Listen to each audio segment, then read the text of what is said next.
राष्ट्रीय जीवन YouTube channel में आपका बहुत बहुत स्वागत है। मित्रों, आज हम दांत में होने वाली परेशानियों के बारे में आपसे बात करेंगे।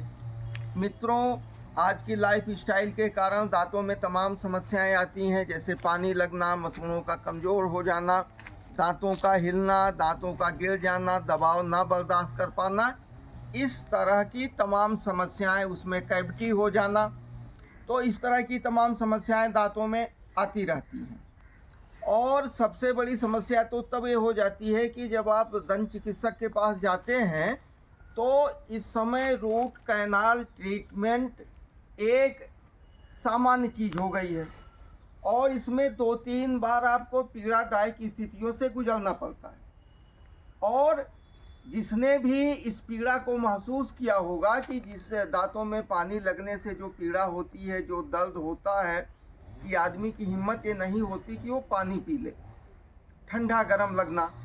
तो इन परिस्थितियों में हम क्या कर सकते हैं, हमने कुछ प्रयोग किए हैं इस पर।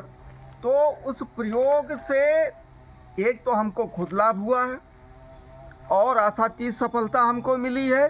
और मैं रूट कैनाल ट्रीटमेंट करवाने वाला था अंतिम में मजबूरीवश, लेकिन इन प्रयोगों को करने से हमको एकदम आराम हो गया। फिर इन चीज़ों को हमने अपने कुछ मित्रों को बताया जो इस परेशानी से पीड़ित थे, दांतों की समस्याओं से पीड़ित थे, उनको पूर्णतया लाभ हुआ। तो हमने सोचा कि अब इस चीज़ को आम जनमानस में सार्वजनिक किया जाए।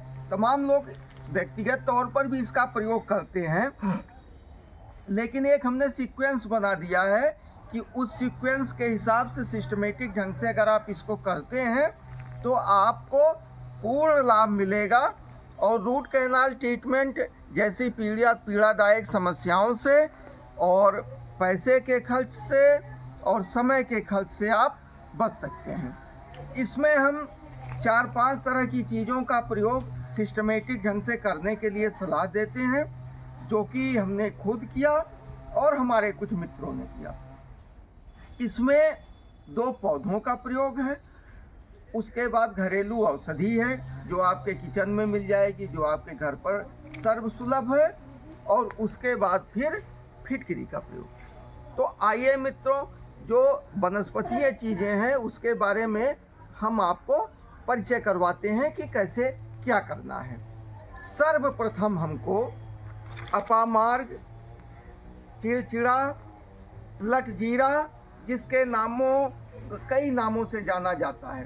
तो आइए सबसे पहले हम आपको अपामार्ग से परिचय करवाते हैं कि अपामार्ग, चिड़चिड़ा क्या है, कैसे होता है। मित्रों, आइए देखिए, ये अपामार्ग का पौधा है, इसको कहीं कहीं चिड़चिड़ा के नाम से जाना जाता है। हालांकि इसके बहुत प्रयोग हैं। इसकी सबसे बड़ी बात है कि अगर आप जहाँ बहुत से ज़्यादा पौधे होंगे, अगर आप वहाँ यात्रा करते हैं तो इसके जो फल होते हैं वो आपके पैरों में चिपक जाते हैं, आपके कपड़े में लग जाते हैं। हालांकि औषधीय रूप से इसके फल, इसका पत्ता, इसका तना और इसके जड़ का तमाम प्रयोग है। और यह एक तरह से अमृत समान है, जो है कि इसके हर चीज़ों का औषधि प्रयोग है। और यही नहीं, चमत्कारिक रूप से इसके ज्योतिषीय उपयोग भी होते हैं। बुध ग्रह की शांति के लिए, बुध ग्रह को प्रसन्न करने के लिए इसका प्रयोग होता है और तमाम तांत्रिक चीज़ों में इसका प्रयोग होता है। तो और बीमारियों में इसका अंतः प्रयोग करते हैं, इसके बीजों का प्रयोग करते हैं, पत्ते का प्रयोग करते हैं, तने का प्रयोग करते हैं। लेकिन दंत रोग में सर्वप्रथम हम इस पौधे को ले लेते हैं, उखाड़ लेते हैं। पौधा उखाड़ने के बाद हम इसकी जड़ों को हल्के गुनगुने पानी से साफ करते हैं, इसलिए कि उसमें कोई जर्म हो, कोई बैक्टीरिया हो तो वो धुल जाए। जड़ के साथ, मिट्टी के साथ कोई गंदगी आपके मुंह के अंदर ना पहुंच पावे। मित्रों, आप ये मान के चलिए कि ये इतना बड़ा पौधा है, मान लिया ये पौधा है, आपने इसको जड़ के साथ उखाड़ लिया। उखाड़ने के बाद कम से कम इतना बड़ा पौधा आप 2 टुकड़ा बनाइए, ऊपर वाला हिस्सा रख लीजिए शाम के लिए, और सुबह जो है जड़ सहित इस पौधे को जड़ के हिस्से से जो है चबाना शुरू करिए, कूचना शुरू करिए। आराम से इसको कूचिए, और कूचने के बाद जो रस आता है कुछ देर मुंह के अंदर रखिए, फिर निकाल दीजिए। ये और इसको बहुत जल्दी नहीं करना है। आपका उद्देश्य ये है कि इस पौधे के जड़ और तने से जो रस निकलता है वो आपके दांतों के आसपास, मसूड़े के आसपास काफ़ी देर तक रहना चाहिए। जितनी देर आप रख सकें तो उतना ज़्यादा ही आराम आपको हो जाएगा। तो लगभग 1 फीट का भी ले सकते हैं, आधा फीट का भी ले सकते हैं, और उसके बाद इसको चबाना है। चबाने के बाद जो है थूक देना है। उसके बाद 1 मिनट आपको रुके रहना है। फिर आप दूसरे पौधे का प्रयोग करेंगे। यह देखिए, इसको अंग्रेजी में एचरंथस्पेरा कहते हैं, आपको तमाम जगह मिल जाएगा। फिर दूसरा पौधा, इसको हम लोगों के यहाँ भटवास के नाम से जाना जाता है, कहीं कहीं भाट के नाम से जाना जाता है, और अग्निमंद, अग्निहोत्र के नाम से भी इसको जाना जाता है। इस पौधे के भी तमाम प्रयोग हैं। ये पौधा अभी छोटा है, छोटा पौधा। आइए आपको इससे बड़े पौधे से जो है आपको परिचित करवाते हैं। ये पौधे लगभग इतनी ऊंचाई के आसपास, लगभग इतनी ऊंचाई जो भी हो, हमारे ख्याल से 3-4 फीट होगा। इस ऊंचाई के पौधे जो है आपको झाड़ियों के रूप में तमाम जगहों पर, सड़कों के किनारे हम देखते रखते हैं, वो आपको मिल जाएंगे। इस पौधे के भी बहुत ज़्यादा प्रयोग हैं। आंतरिक प्रयोग में, शुगर में, ब्लड प्रेशर में, और तमाम जो है एंटी सूजन के रूप में जो है सूजन रोधी दवा के रूप में भी इसका प्रयोग होता है। लेकिन आज हम दांत के रोगों में इसका क्या प्रयोग हो सकता है, इससे क्या लाभ हो सकते हैं, हम बताते हैं। तो पहले स्टेप में आपने अपामार्ग या लटजीरा या चिड़चिड़े का सेवन किया, तुरंत बाद आपको 5 से 10 मिनट प्रयोग, 5 मिनट से 10 मिनट के बीच में आपने उसका प्रयोग कर लिया। मान लीजिए 5 मिनट आपने कर लिया, तो उसके बाद फिर आप भटवास के पास आइए। ये देखिए, वो छोटे पौधे के बारे में आपने बताया। भटवास के ये जो है पत्ते होते हैं, और अभी चूंकि फूलों का सीजन नहीं है, नहीं तो ये ऊपर सफ़ेद बैगनी रंग के गुच्छे और सुंदर फूल ऐसे ऊपर दिखाई देते हैं। तो और ये लगभग इतनी ऊंचाई इस पौधे की होती है, पूरा झाड़ियों के रूप में मिलता है। मित्रों, इसके आप तना का, इसके भी जड़ का प्रयोग कर सकते हैं। जड़ से लेके तना तक का प्रयोग आप दातून के रूप में, दांत साफ करने के रूप में प्रयोग कर सकते हैं।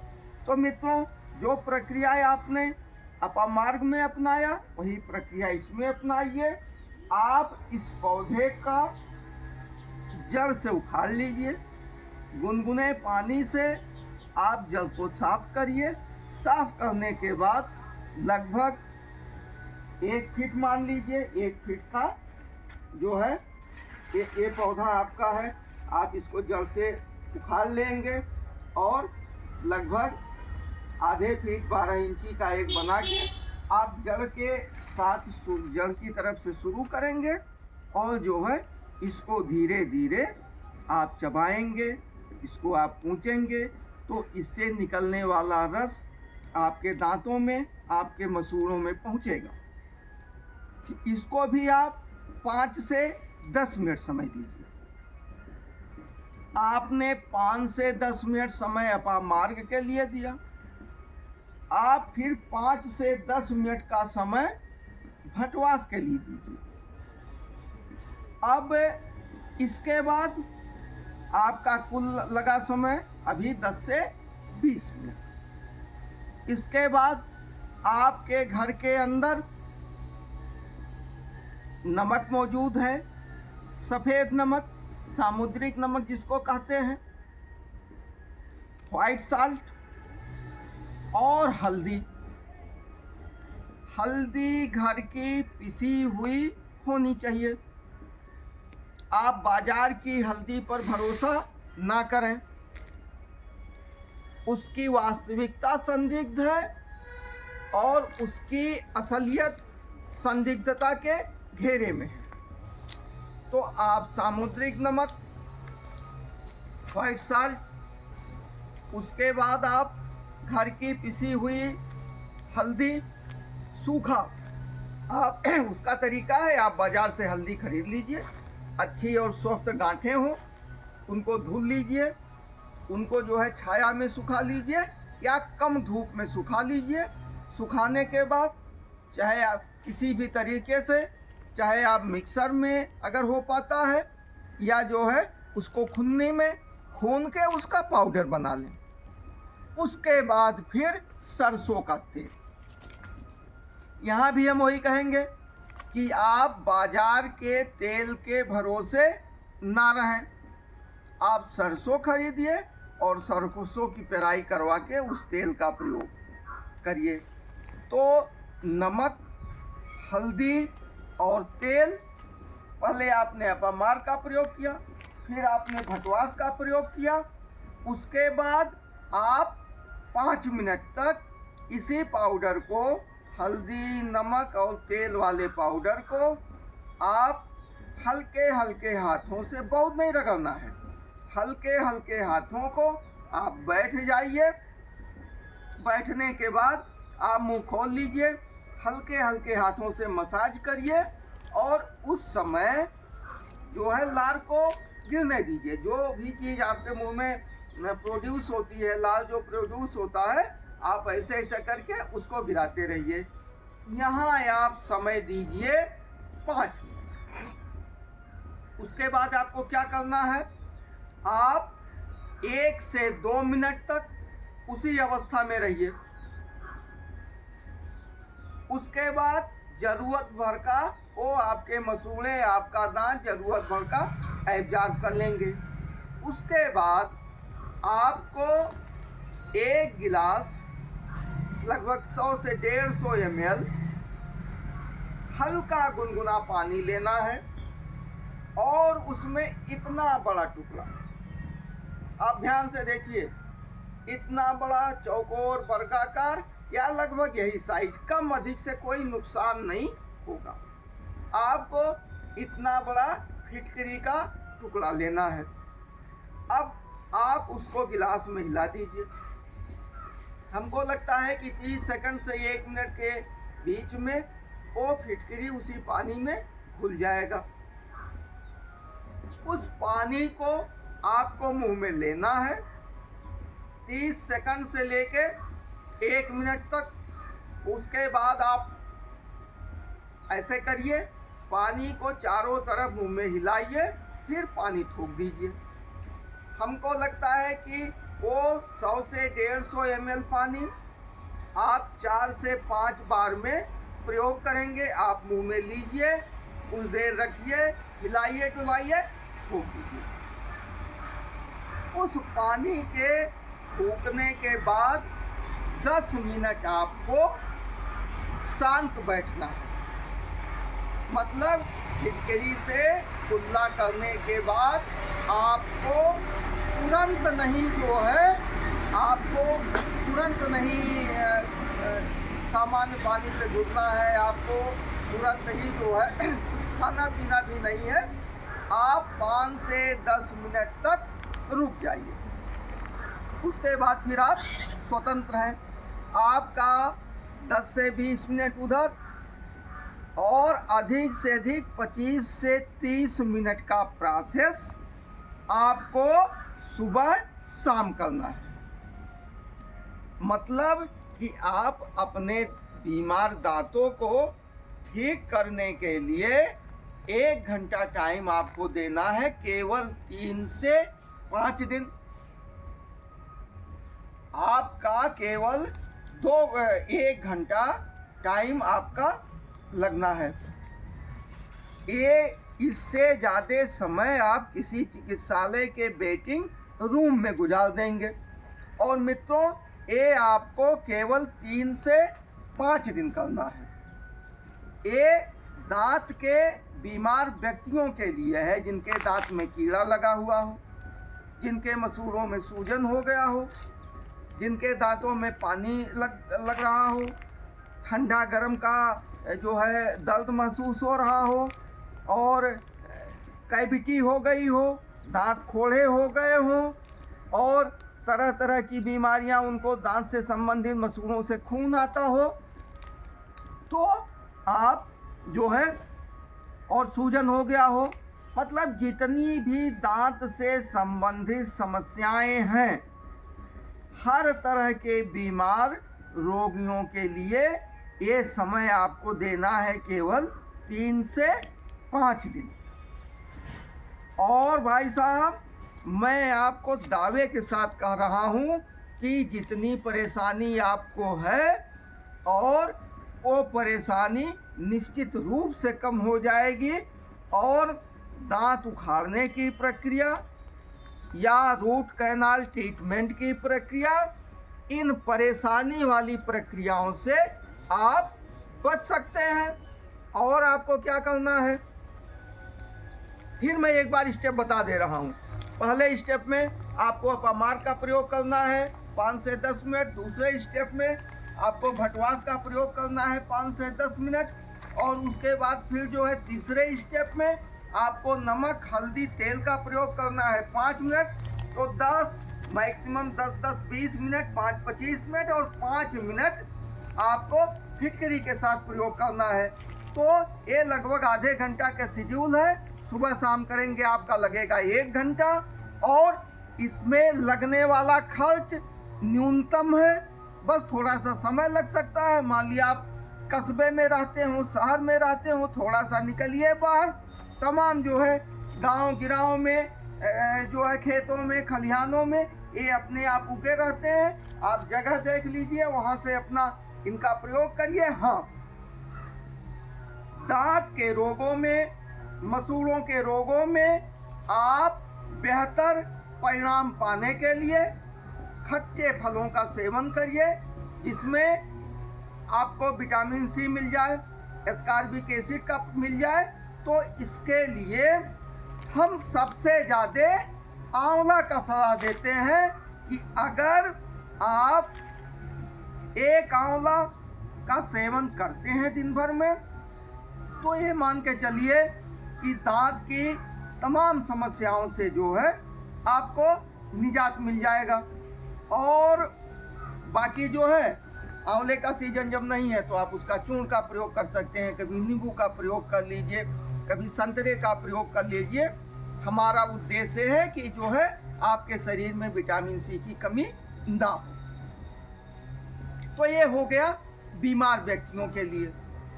अब अगर आपकी बीमारी ठीक हो गई तो फिर इतना प्रयोग करने की जरूरत नहीं है। कभी आप अपामार्क का प्रयोग कर लीजिए, कभी आप भटवास का प्रयोग कर लीजिए, कभी आप नमक, तेल, हल्दी का प्रयोग कर लीजिए। और फिटकरी का प्रयोग करने की फिर जरूरत आपको नहीं है, क्योंकि आप ब्रशिंग रोज करते हैं, दतवन रोज करते हैं। तो 1-2 मिनट, 5 मिनट जो प्रयोग करते हैं, कभी आप भटवास का प्रयोग कर लीजिए, कभी आप जो है अपामार्क का प्रयोग कर लीजिए, कभी कभी नमक, तेल, हल्दी का प्रयोग कर लीजिए। एक चीज मित्रों जो और हमारे अनुभव में आया है कि जब से हमने ब्रश करना शुरू किया तो उसकी सबसे बड़ी समस्या है कि ब्रशिंग जब से शुरू हुई तब से दांतों की समस्या बढ़ती गई और दांत कमजोर होते गए। उसका कारण यह है कि जब हम दतवन करते हैं तो दतवन को मुलायम बनाने के लिए हम दांतों से दबाते हैं, तो उससे हमारे दांतों पर दबाव बनता है और दांत मजबूत होते हैं। आप कंटिन्यू ब्रशिंग अगर करते हैं तो आपका दांत दबाव झेलने की उतनी अच्छी स्थिति में नहीं रहता जितना जो है दतवन करने वालों का होता है। तो दांतों का हुलसना ब्रश करने वाले लोगों में ज़्यादा है और जो है दतवन करने वाले लोगों में कम है। मंजन में भी आप अधिकतर केमिकल का प्रयोग करते हैं, तो हम कहते हैं कि आप मंजन अगर बनाना है, अपामार की जड़ को, अपामार के पत्तियों को, अपामार के तना को, इनको जो है छाया में सुखा के और कंडे पर आयुर्वेदिक विधि से इनकी राख बना लीजिए, उसी राख को करिए, उसमें भी ये औषधीय गुण है।